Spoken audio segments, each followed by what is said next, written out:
Pour des modifications en nombre important, vous disposez d'un outil de traitement de masse qui permet l'édition des données de votre catalogue produit dans un tableur. Pour y accéder, passez par Magasin, Export, Import.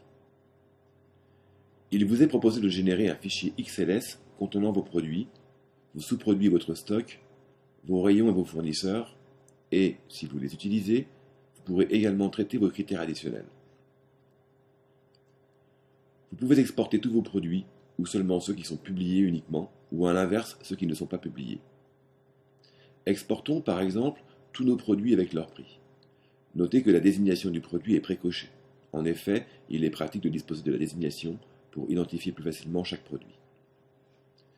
Notez que plus vous cocherez d'options, plus les calculs seront longs.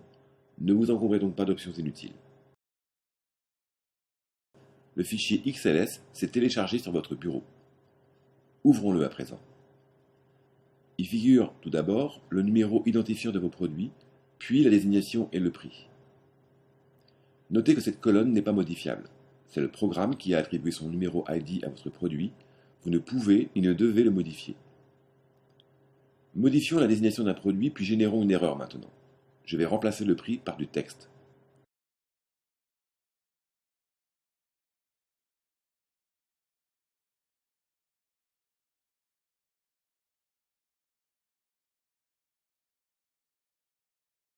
Enregistrons, puis fermons le fichier XLS.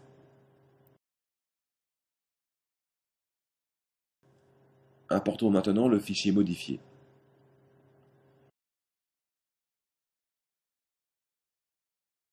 Une fois l'import validé, le programme liste le nombre d'erreurs. Téléchargeons le rapport des modifications, lui aussi au format XLS. Le rapport liste nos deux modifications.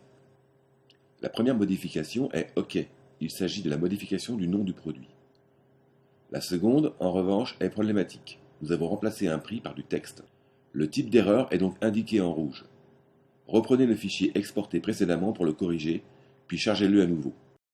Notez que si vous ne le modifiez pas et le chargez tel quel, l'erreur de modification ne sera pas appliquée, l'ancien prix sera conservé. Mais toutes les modifications correctes seront appliquées. Recommençons les modifications sur le fichier exporté sans erreur cette fois. Je modifie donc le prix du produit.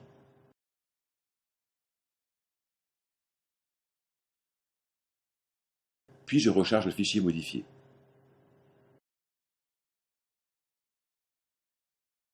Validé. Deux modifications et pas d'erreur.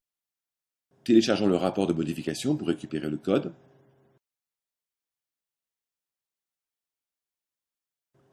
Aucune erreur n'est signalée. Notons le code de validation et refermons le document.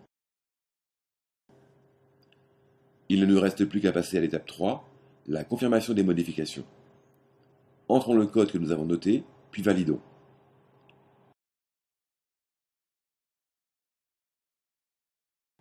Le programme signale que la modification est appliquée.